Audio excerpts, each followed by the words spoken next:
speakers. Feel, feel, feel that bass.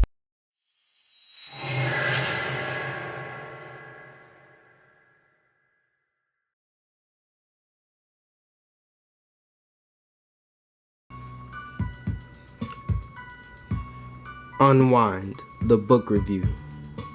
Book 1, Unwind.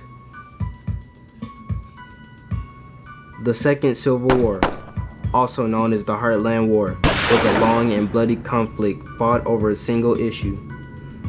To end the war, a set of constitutional amendments known as the Bill of Rights was passed. It satisfied both the pro-life and the pro-choice armies. The Bill of Life states that human life may not be touched from the moment of conception until a child reaches the age of 13. However, between the ages of 13 and 18, a parent may choose to retroactively abort a child, on the condition that the child's life doesn't technically end. The process by which a child is both terminated and yet kept alive is called unwinding. Unwinding is now a common and accepted practice in society. Hello, my name is John, and today we will be discussing Neal Shusterman's Unwind and its complex thrill that leaves you wanting more.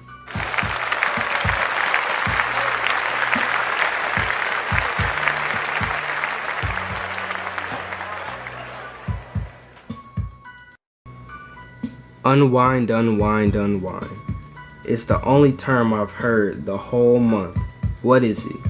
Well, unwinding is an alternate solution to abortion known as body harvesting. Oh no! Whoa, wait. I understand what you're thinking. Sounds disturbing and is probably illegal. But in this dystology, it's the way of the future. Ooh. Extremely religious families use unwinding for organ donations, abortion, and for the betterment of the community. This book discusses some very controversial topics in the life today about abortions, organ donations, and who has the right to say what your body will be used for. Personally, the one in control of the limbs should have the say-so about what happens with their body. Yeah. But nowadays, they'll come up with any excuse to make your say-so irrelevant.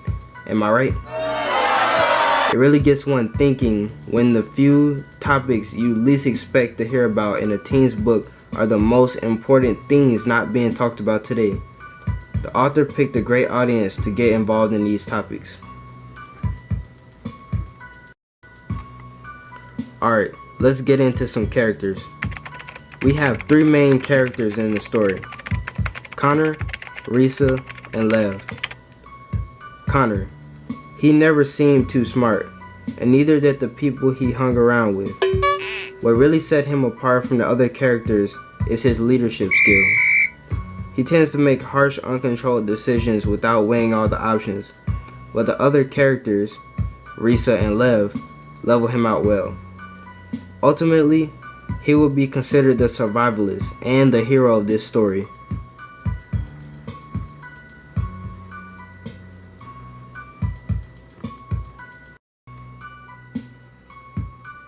Risa, on the other hand, is his kryptonite and his oracle. Unlike Connor, Risa plans every move they make, weighing all possible options and making contingency plans. In many ways, Risa foils Connor's ability to process the situation by overthinking his moves. At one point in the book, Risa was backed into a corner on the verge of being sexually abused when Connor walks in and tells the abuser, some scruffy looking kid named Roland, to have his way with her. Huh? Risa overthought the situation as Connor abandoning her, but in fact, the Roland kid was only trying to get to Connor by hurting Risa. She didn't see it, and that made her blind, oblivious to the obvious signs. It reminds me a little bit of the man who was oblivious to his own sins.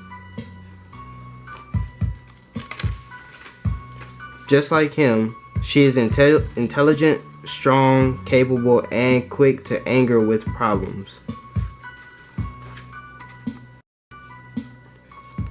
The last of the characters is Lev. Lev is a whole other person. His whole life, from the day he was born to his 13th birthday, he was the victim of brainwashing.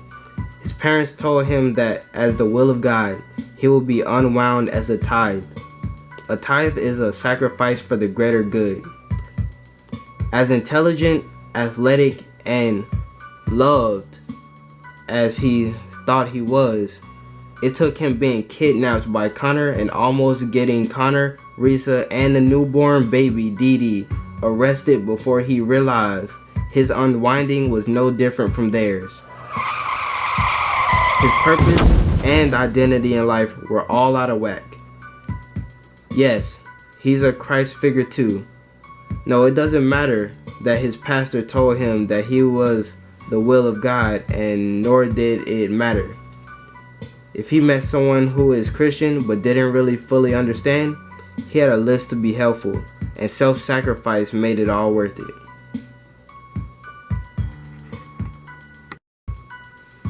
Next, we're going to talk about some very well thought out locations for the characters and the billions of kids traveling with them. The forest, the graveyard, and Happy Jack Harvest Camp. The forest is where the whole story begins. When Connor found out he was being unwound, he took off and found himself creating a police chase that caused the blockade of a whole highway and later a wreck with multiple cars and a bus. In one of the cars, he found Lev, a tithe. In the one bus with the dead bus driver, guess who he found? That's right, Risa. They escaped into the forest and traveled on foot for days. The common goal of staying alive bonds them.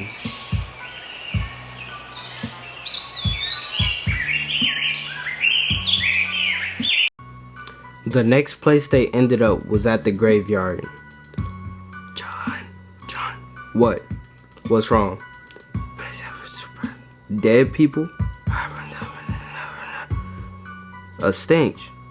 Oh, no. This wasn't a cemetery for people or animals of any kind. This was an airplane graveyard, and boy was it hot. Plus 100-degree weather and over 1,000 kids bunched up. This place was run by an admiral who kept the unwind safe from harm until they turned 18 years old or can have a false identity made. That was until he died of suffocation. That's when Connor took over. Don't get me wrong, it wasn't easy.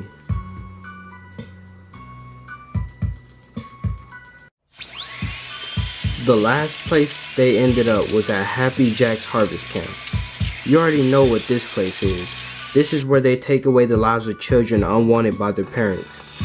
It was sad to see all the characters end up here. Lucky enough for me, none of them met the fate that I thought they would.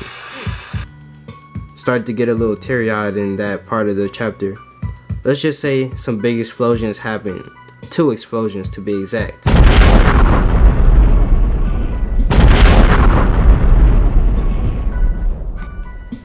I highly recommend this book for teaching the value of human life, personal choice, and rebellion.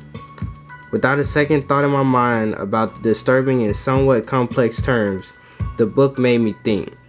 It made me question myself, the rights our government gives us, all while telling about how the desperate need for organ donations and a high capacity of abortions could lead to an alternate world like this one. If you are 13 and above, this book is definitely for you.